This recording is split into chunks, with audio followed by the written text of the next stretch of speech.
Your brain is a pretty amazing thing. It only weighs about 3 pounds, but everything you think, feel, and do happens because of it. What if there were a way to learn about how it works while building your own brain circuits, almost like Legos for the nervous system? These are NeuroBytes, electronic neuron simulators that allow you to do just that. There are different simulators for sensory input and motor output neurons, as well as those that simulate the neurons found in the brain and spinal cord, called interneurons. We'll focus on those first. Like real neurons in your brain, the interneuron simulators contain some pretty special parts. Just like trees have lots of leaves on them to receive sunlight inputs, neurons can have lots of dendrites on them to receive information inputs from other neurons, sometimes thousands of dendrites per cell. To keep it simple, your interneuron has 4. Neurons have a cell body area that contains things common to other cells, like a nucleus with DNA in it, ribosomes for protein production, and mitochondria for energy production. Neuron cell bodies are unique in that they also collect electrical signals from the dendrites and pass them on to a part of the cell called the axon hillock. It is here that the neuron computes whether or not those signals are strong enough and will be allowed to continue on. If they are, the axon boosts the signal using something called action potentials, which we'll talk about more later, and conducts them down to the end of the cell called the axon terminal. The axon terminal then plays a neat little magician's trick to pass those signals on to the next neuron. Since neurons aren't usually physically connected, electricity cannot normally flow directly between neurons. The axon terminal takes the incoming electrical signal and turns it into a chemical signal. These chemicals are called neurotransmitters, and they are released into the really tiny space between neurons called the synaptic cleft. The space is so small that you could fit over 1/2 million real synapses from your brain, end to end, inside this cartoon of a synaptic cleft. You won't use chemicals with your neuron simulators, but you can model communication between presynaptic, before the synaptic cleft, and postsynaptic, after the synaptic cleft, neurons using neurotransmitter cables. Red cables simulate excitatory transmitters, which increases the chances that the postsynaptic cell will fire an action potential and pass the signal on, while blue cables simulate inhibitory transmitters, which decreases the chances that the postsynaptic cell will fire an action potential and pass the signal on. We use the terms pre- and postsynaptic neurons because there is directionality in the nervous system. One of the important rules that our nervous system and NeuroBytes follows is that information typically only flows one way within cells, from dendrite inputs to axon terminal outputs, as well as between cells, axon terminal outputs to dendrite inputs. So, when you connect your NeuroBytes together, they cannot be connected axon terminal to axon terminal or dendrite to dendrite. Real neurons can't usually talk to each other that way, and neither can your NeuroBytes. NeuroBytes are electronic neuron simulators, so they must have a power source. The battery pack, which may look a bit different than this one, and power cable get connected to the large 7-pin connector found on any of the NeuroBytes neuron simulators.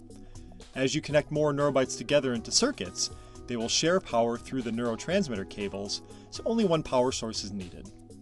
One important note before you power up your neurons for the first time. The connectors on the power and neurotransmitter cables click in easily and are held in place by a tab, shown here. To remove the cables, you must pinch the tab with your finger and thumb before pulling the cable out. If it does not come out easily, try pinching again before pulling the cable out to avoid damaging it.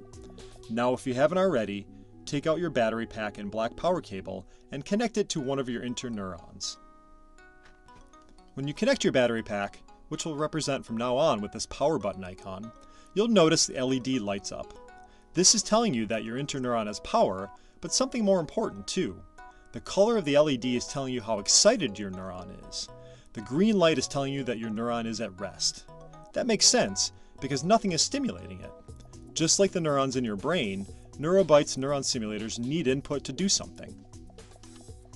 First, we'll experiment with your red excitatory neurotransmitter cables. There are touch receptors in your skin that work sort of like little switches, and these receptors send action potentials along sensory neurons to your brain to let you know that you've been touched on some part of your body. We'll use one of the touch sensors from your kit to simulate a touch and activate your NeuroBytes. Connect one end of a red cable to the switch, and the other end to one of the longest dendrites on the interneuron, number 2 or number 3. What happens when you give your switch one click? What happens when you give it 2 or more quick clicks? Now, disconnect your cable from your neuron by pinching the tab and pulling the cable out. Connect it to one of the short dendrites on your interneuron, number 1 or number 4. Now what happens when you give your switch one click? There are a couple things you hopefully learned here. First, as your interneuron got more excited, the LED changes color. The color is indicating the virtual membrane potential or voltage of your neuron simulator.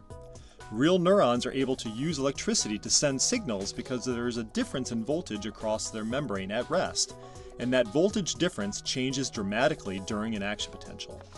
When at rest, called resting membrane potential, your interneuron is green. As it gets more excited, like when it received one input on a long dendrite, the LED turned from green to red. If it gets excited enough and the voltage increases past a threshold level, like when you gave it 2 quick inputs on the long dendrite, or 1 on a short dendrite, it will fire an action potential, which causes the LED to flash bright white. An action potential is the boost given by the neuron for the electrical signal to make it from the axon hillock to the axon terminal. After the white flash, the LED turns blue. This is called the hyperpolarization phase of the neuron. The membrane potential then returns to rest. This action potential firing starts at the axon hillock and then spreads in one direction down the axon towards the axon terminal, where the neurotransmitters are released in response to this voltage spike. Secondly, you may have realized that the longer the dendrite in the postsynaptic neuron, the more clicks, or the more energy, is needed to fire an action potential in that neuron. Dendrites are electrically leaky, kind of like a garden hose with holes in it. Dendrites in your brain really act like this, minus the water of course, and this leakiness is important for learning and memory, which you'll experiment with coming up soon, as well as other sensory neurons that detect light and motor neurons that control motion.